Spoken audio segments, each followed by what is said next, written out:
Друзья, всех приветствую. Рядом со мной легенда ММА, непобежденный Хабиб Нурмагомедов. Хабиб, мы с тобой вот как-то в Брюсселе неожиданно оказались. Как дела? Что здесь делаешь? Алейкум ассалам, брат. Все хорошо, все нормально.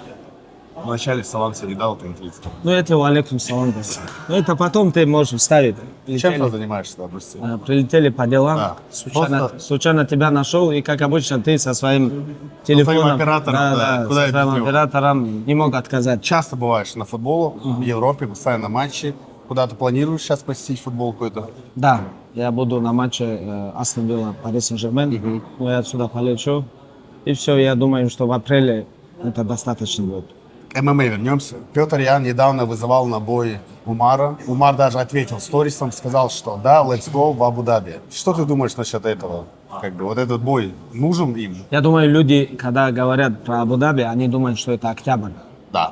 Просто в Абу-Даби 2 турнира будет. Как я понял, Петр хочет подраться в Абу-Даби в июле, который будет турнир, а Умар будет готов только в октябре.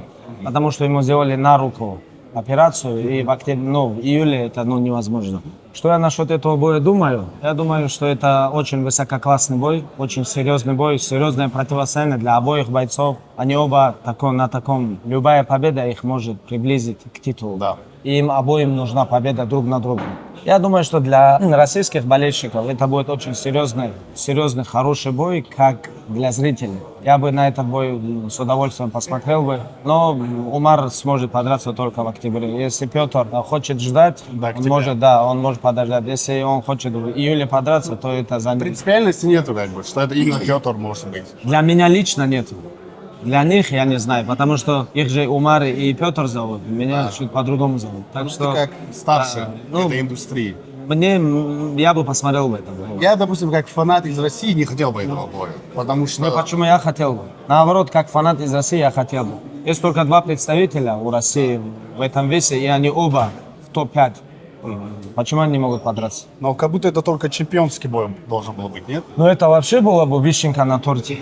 Это вообще было бы, конечно. Но видишь, они оба проиграли Мирабу, и сейчас Мирабу будет драться с Оумели. Я думаю, что этот бой имеет смысл. Я бы посмотрел бы этот бой. Как ты считаешь, кто опаснее сейчас для Ислама Махачева? Арман Царукян или Илья Топурьев? Мое личное мнение, не то чтобы там опасен, скажем так, более конкурентен. Я думаю, что Царукян. Я думаю, Арман посерьезнее боец, чем Топурья. Топурья хороший боец в 66, а в 70 мы его не видели. Я считаю, что Арман более конкурентоспособный для ислама, чем Топурья. А вот то, что он пересол вес выше, я про Топурью, оставив пояс и сразу заявляет намерение подраться исламу. Вот ты как это воспринимаешь? Многие его осуждают, что он так сразу хочет ислама. Не, смотрите, ребята, я не знаю просто, какие договоренности были у Топурьи с UFC. Просто если смотреть со стороны ислама, ислам уже 2 раза давал шанс чемпиону в 66. Оба раза ислам выиграл. Сейчас 3-й раз ему давать. Хорошо, представим, Топурья перешел и дерется сразу за пояс. Ислам его выиграл. Потом Топурья дерется еще один бой. Он еще раз проигрывает. То есть он вообще никем не был в 155, и ислам выиграл человека, который никем не был в 155, в 70 килограмм. Из-за этого, как для наследия, для ислама, для его резюме, я ислама риски тоже понимаю. И из-за этого ислам говорит, пусть подерется, пусть станет реальным претендентом, и ислам будет драться с любым. Ислам же сказал, я буду драться с любым бойцом. Но каждый раз ислама хорошо, 1 раз, 2 раза. Сейчас еще 3-й раз дают чемпиона 66, который переходит на 70. Извините меня, как бы ислам тоже имеет вес в этом. Да, он лучший боец, и он дрался. И он даже дрался с чемпионом 66, летел к нему. Ислам в Австралию полетел, у него там на заднем дворе подрался. У него дома подрался. Из-за этого мы, как команда, мы считаем, что Топурья, он достойный боец.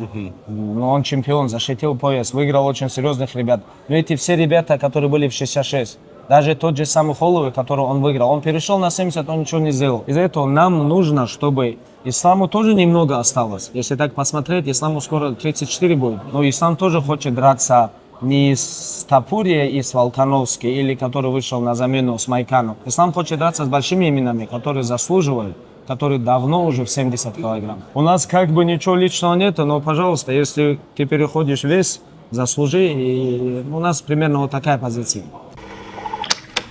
Хабиб, вот пройдет бой с Арманом, условно говоря, с Топури, что дальше? Как будто уже дальше и для ислама.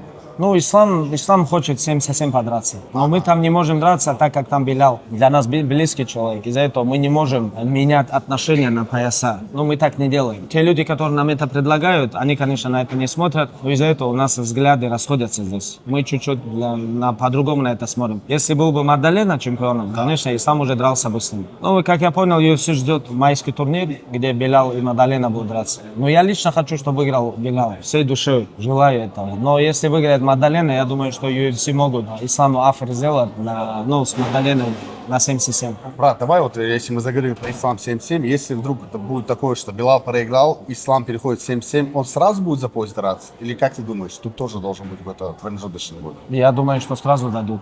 Сразу? Потому что, да, потому что UFC очень сильно хотят, чтобы ислам отдрался сразу за пояс. Ага. Все-таки и у ислама самая длинная победная серия в UFC на сегодняшний день. И у ислама слишком большое резюме. Если Топурия пару лет в UFC дерется, у него там 6-7 боев, но у ислама, по-моему, 16 или 17. И у ислама довольно-таки приличный резюме, как американцы любят говорить. Из-за этого, они хотят полностью все, что есть у ислама сейчас, который он накопил в течение 10 лет в UFC, они хотят на кон поставить. Но ислам не будет ставить на кон все, что у него есть, из-за человека, который только что выиграл. В прошлом году выиграл 2 больших боя. Но пусть пройдет тот же путь, проблем же нет. А как ты думаешь, все-таки в 77 кто останется чемпионом в этом году?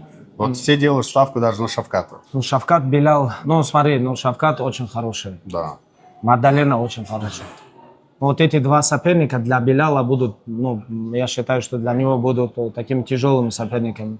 Беляла тоже как списывать, когда вообще он проигрывал. К сожалению, вот так фанаты как-то не считают. Не, смотри, человек может тебе не нравиться, но это не значит, что он плохой боец. Но если тебе кто-то лично не нравится, это же не значит, что он плохой боец. Надо смотреть на статистику, когда он вообще проигрывал. Очень давно не проигрывал, не очень серьезный винстрик. Я считаю, что Беляла будет тяжело убрать. Если ты его не усыпишь, если тот же самый Мадалена и Шавкат, они его досрочно не выиграют, Белял будет переть и переть все 25 минут. Он навяжет им свой бой.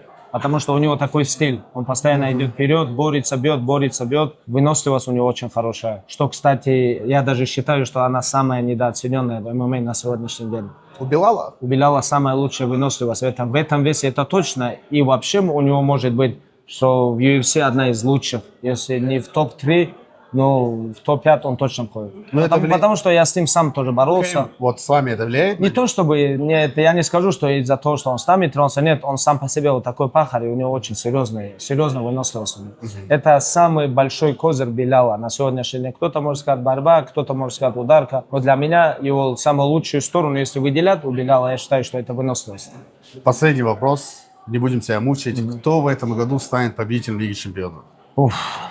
Давай я одного выберу. Вспомним, что Реал проиграл, да? Не. Давай я одного выберу. Давай. Ты потом закинешь. Вот это вопрос ты должен закинуть после того, чтобы моих близких людей с Пари Сен-Жермен, чтобы им не понравилось, такое не было. Я болею за Пари Сен-Жермен в этом сезоне. А так я-то фанат Реала, ты же знаешь. Да. У Реала и так 15 кубков, мы можем раздавать их. А Барселоне можем отдать и так далее. Если попросите. Просто когда 31 мая же финал, на следующий день выложишь, и потом, сегодня какое число? 20? Сегодня 12 апреля. Извиняюсь.